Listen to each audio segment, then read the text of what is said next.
जी तो 10th class next आज हमारा जो टॉपिक है वो है importance and status of urea. तो आज हम यूरिया की जो इम्पोर्टेंस है उसके बारे में पढ़ेंगे। तो सबसे पहले हम बात कर लेते हैं यूरिया की। तो यूरिया हमने पहले लास्ट लेक्चर में भी बात की थी कि ये वाइट क्रिस्टलाइन ऑर्गेनिक कंपाउंड है। ठीक है, ये वाइट क्रिस्टल फॉर्म में जो है वो मौजूद होता है। ठीक है, अब इसकी इम्पोर्टेंस की बात करें तो मोस्टली जो है इसको एज अ फर्टिलाइज़र यूज़ किया जाता है। ठीक है, एग्रीकल्चर सेक्टर में। इसके अलावा इसको एनिमल फीड एडिटिव्स के तौर पे भी यूज़ किया जाता है। ठीक है, मतलब फीड एडिटिव्स क्या होते हैं, जो कि एक्स्ट्रा न्यूट्रिएंट्स या ड्रग्स होती हैं जो कि लाइफ स्टॉक के लिए हम यूज़ करते हैं। ठीक है, जिस तरह यूरिया को हम यूज़ करते हैं, ठीक है, कैटल की जो डाइट है उसमें एज अ सप्लीमेंट के तौर पे। ठीक है, ताकि ये बेसिकली एक्स्ट्रा जो न्यूट्रिएंट्स हैं वो प्रोवाइड करे, ठीक है, एनिमल्स को। उसके बाद ज़्यादातर जो यूरिया होती है, पहले भी हमने बात की है, 90% यूरिया का जो यूज़ है उसको हम एज अ फर्टिलाइज़र यूज़ करते हैं, खाद के तौर पे जो है वो यूज़ करते हैं डिफरेंट क्रॉप्स के लिए। अब ये जो यूरिया होती है इसमें नाइट्रोजन, ये एक नाइट्रोजनस फर्टिलाइज़र है और इसमें नाइट्रोजन की जो परसेंटेज होती है वो हाईएस्ट होती है देन अदर नाइट्रोजनस फर्टिलाइज़र्स। ठीक है, इसमें नाइट्रोजन की जो परसेंटेज होती है वो 46.6% होती है। ठीक है, और ये बहुत ज़्यादा परसेंटेज होती है बाकी खादों के मुकाबले में। जिस तरह कैल्शियम अमोनियम नाइट्रेट की बात करें तो उसमें भी 25% होती है। ठीक है, अमोनियम फास्फेट की बात करें तो उसमें भी बहुत कम जो नाइट्रोजन की परसेंटेज है वो मौजूद होती है। लेकिन जो यूरिया होता है इसमें नाइट्रोजन की परसेंटेज काफ़ी ज़्यादा होती है। ठीक है, इसके अलावा जो यूरिया होता है इसमें कार्बन, ऑक्सीजन और नाइट्रोजन जो मेनली एलिमेंट्स हैं वो मौजूद होते हैं। इसी वजह से जो यूरिया है बेसिकली इसको तमाम इकसाम की जो क्रॉप्स हैं, ठीक है, उसके अंदर हम क्या कर सकते हैं, यूज़ कर सकते हैं तमाम फसलों के लिए। ठीक है, और ये हार्मलेस होती है, इसका मतलब ये नुकसानदा नहीं होती और ये नॉन टॉक्सिक होती है। ठीक है, मतलब ये जहरीली नहीं होती, नॉन एक्सप्लोसिव होती है। ठीक है, मतलब इससे कोई धमाका खेज़ जो चीज़ है वो नहीं हो सकती। ठीक है, नॉन एक्सप्लोसिव होती है। ठीक है, इसी वजह से हम इसको सेफली जो है वो स्टोर कर सकते हैं।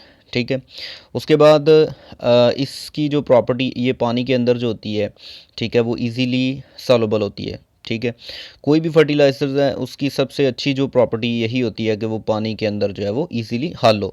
ठीक है, पानी के अंदर हल होगी तभी जो है वो प्लांट्स जो है वो इसको पानी के साथ जो है वो ऑब्जॉर्व कर लेंगे और अपनी न्यूट्रिएंट्स की जो ज़रूरत है उसको पूरा करेंगे। अब इसमें एक प्रॉपर्टी होती है हैग्रोस्कोपिक प्रॉपर्टी। ठीक है, हैग्रोस्कोपिक प्रॉपर्टी क्या होती है जी, कि ये नमी को जज़ब कर लेती है।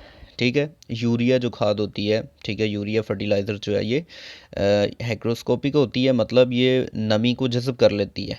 ठीक है, मतलब कि ये वाटर को अब्जॉर्ब कर सकती है फ्रॉम द एयर और एब्जॉर्ब कर सकती है फ्रॉम द सराउंडिंग। ठीक है, तो इसी वजह से इसकी जो है वो पैकिंग जो है वो बेटर होनी चाहिए। ठीक है, ताकि ये नमी को जज़ब ना कर ले। ठीक है, तो बेटर पैकिंग के लिए इसके लिए हम जो यूज़ करते हैं, ठीक है, वो प्लास्टिक बैग होते हैं जिसके अंदर हम यूरिया को स्टोर करते हैं, या इसके अलावा ऐसे हम बैग बनाते हैं, ठीक है, जो कि प्रोपाइलीन्स पॉलीमर से बने हो। ठीक है, तो डिफरेंट टाइप्स के जो पॉलीमर्स हैं, इसके अलावा जो प्लास्टिक बैग है उनको हम यूज़ करते हैं। ठीक है, for the packing of urea.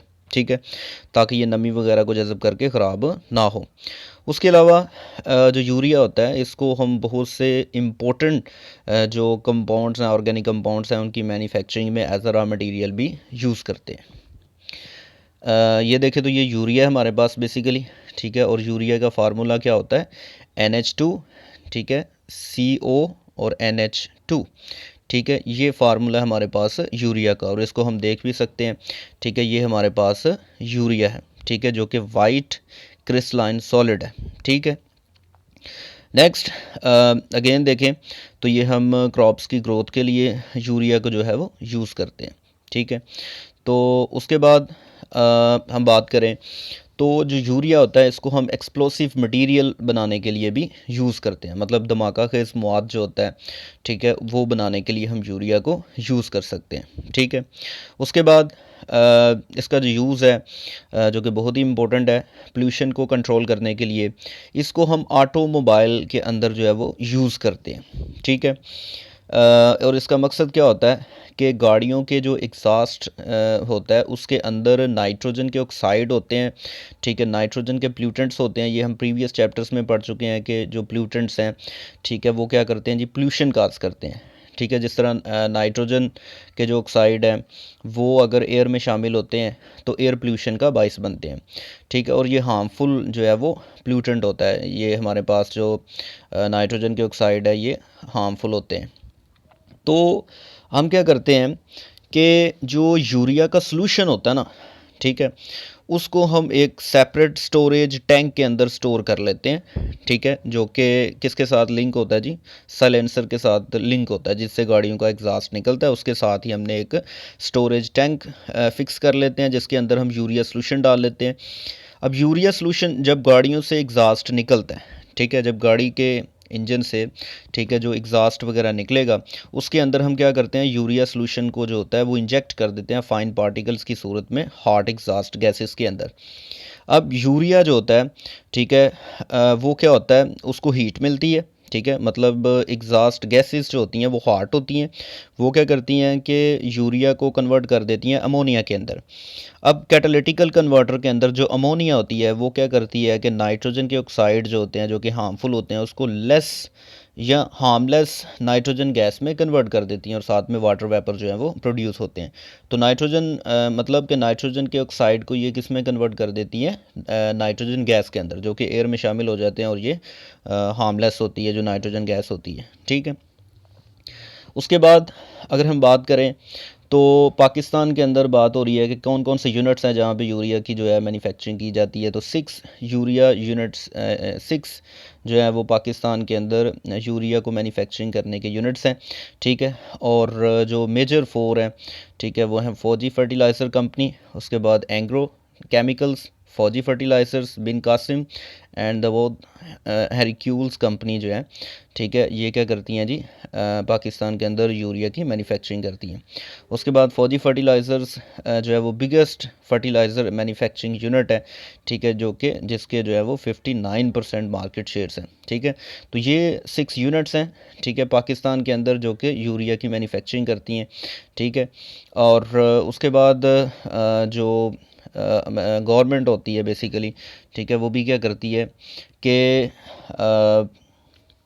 इन जो यूरिया के यूनिट्स होते हैं जहाँ पे इसको मैन्युफैक्चर किया जाता है उनको सब्सिडीज़ वगैरह दी जाती है ताकि ये इसकी जो प्राइस है वो कंट्रोल में रहे, ठीक है, और किसानों को जो है वो सस्ते दामों में यूरिया मिले ताकि वो फसलों की अच्छी फसलें हों, ठीक है, ज़राअत जो है उसके पेश है उसमें डेवलपमेंट हो। तो ये यूनिट्स हैं, ये पाकिस्तान के अंदर ही एक यूनिट है जहाँ पे यूरिया जो है वो तैयार किया जाता है, ठीक है। उसके बाद हम चैप्टर नंबर जो 6 है इसकी एक्सरसाइज के एमसीक्यूज भी इसी के साथ डिस्कस कर लेते हैं, ठीक है। और एक्सरसाइज जो है चैप्टर नंबर 16 के वो है जी पेज नंबर 174 के ऊपर, ठीक है। तो सबसे पहला जो एमसीक्यूज़ है जो आपने एमसीक्यूज़ करने हैं वो पहले 9 एमसीक्यूज़ हैं, ठीक है, आपके सिलेबस के अंदर। तो सबसे पहला एमसीक्यूज़ है जी, concentration is a mixing technique, separating technique, boiling technique, cooling technique, ठीक है। तो हमने पढ़ा कि कंसंट्रेशन जब हम और की करते हैं तो हम इम्प्योरिटीज़ को सेपरेट करते हैं, ठीक है। तो एमसीक्यूज़ नंबर का 1 इसका मतलब जो आंसर है वो है बी होगा, सेपरेटिंग टेक्निक, ठीक है, क्योंकि इसमें हम इम्प्योरिटीज़ को सेपरेट करते हैं। उसके बाद एमसीक्यूज़ नंबर 2 है, froth flotation process is use to concentrate the ores on the density basis. Option 2 है कंसंट्रेशन बेसिस, वेटिंग बेसिस और मैग्नेटिक बेसिस। तो ये हमने ये पढ़ा था फ्रोथ फ्लोटेशन जो प्रोसेस था for the concentration of ore, कि इसमें जो हम सेपरेशन करते हैं ऑन वेटिंग बेसिस पे करते हैं, मतलब जो एमसीक्यूज़ नंबर 2 है इसका आंसर क्या होगा, 3 वाला, ठीक है, वेटिंग बेसिस। उसके बाद हमारे पास एमसीक्यूज़ नंबर 3 है, matte is the mixture of, ठीक है। तो ये शॉर्ट क्वेश्चन भी मैंने आपको बताया था कि मैट क्या चीज़ है, ठीक है। मैट में क्या होता है, ये मिक्सचर होता है क्यूप्रस सल्फाइड और फेरस सल्फाइड का, ठीक है। तो ये इसका जो आंसर है वो हमारे पास सी वाला होगा, क्यूप्रस सल्फाइड और फेरस सल्फाइड, ठीक है। उसके बाद एमसीक्यूज़ नंबर 4 है, in the bessemerisation process roasted ore is heated, molten matte is removed, ठीक है, molten matte is heated, molten matte is added, ठीक है। तो इन द बेसिमराइजेशन प्रोसेस में हम क्या करते हैं जी, मोल्टन मैट जो है इसको हीट करते हैं, ठीक है, ये हमने पढ़ा।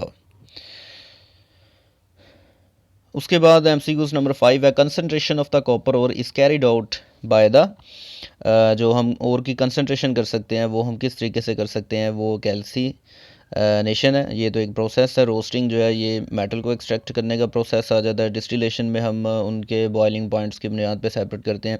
ठीक है, तो फ्रोथ फ्लोटेशन प्रोसेस जो है, ठीक है, ये प्रोसेस है for the concentration of ore का। तो 5 का C वाला हम कर सकते हैं, फ्रोथ फ्लोटेशन प्रोसेस जो है, ठीक है, ये कंसनट्रेशन ऑफ ओर में हम यूज़ करते हैं।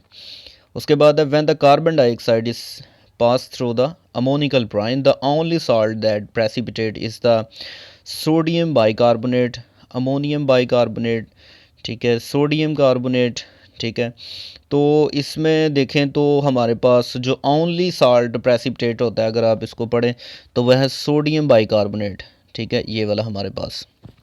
ठीक है, ये जो टॉपिक है सोडियम कार्बोनेट की जो मैन्युफैक्चरिंग है सॉल्वे प्रोसेस में, उसमें अगर आप जाकर देखें जो पहली लाइन है तो उस पर लिखा होगा कि जो सोडियम बाइकार्बोनेट है is the only salt that precipitates. ठीक है, तो ये हमने सारा डिस्कस किया होगा। तो 6 का जो है वो ए वाला होगा, सोडियम बाइकार्बोनेट।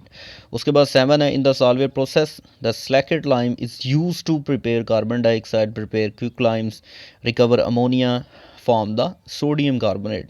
ठीक है, तो सॉल्वे प्रोसेस में जो स्लेकेट लाइम होता है वो आपको मैंने डिटेल से बताया था कि वो अमोनिया की रिकवरी के लिए हम यूज़ करते हैं। ठीक है, तो 7 का C होगा, रिकवर इमोनिया। उसके बाद 8 है, when the sodium bicarbonate is heated it form, तो जब हम सोडियम कार्बोनेट जो कि प्रेसिपिटेट्स की फॉर्म में हमें मिलता है, जब हम इसको हीट करते हैं, डिकम्पोज करते हैं, तो ये क्या क्या बनाता है, ये एक तो बनाता है सोडियम कार्बोनेट, साथ में कार्बन डाइऑक्साइड और वाटर प्रोड्यूस करता है। तो यहाँ पे हमारे पास जो ऑप्शंस हैं, ठीक है, उनमें कार्बन डाइऑक्साइड जो है वो मौजूद है। ठीक है, ये वाला ए वाला। ठीक है, तो 8 का जो है वो ए वाला है, when the sodium bicarbonate is heated it form the carbon dioxide. उसके बाद 9 है, फार्मूला ऑफ यूरिया।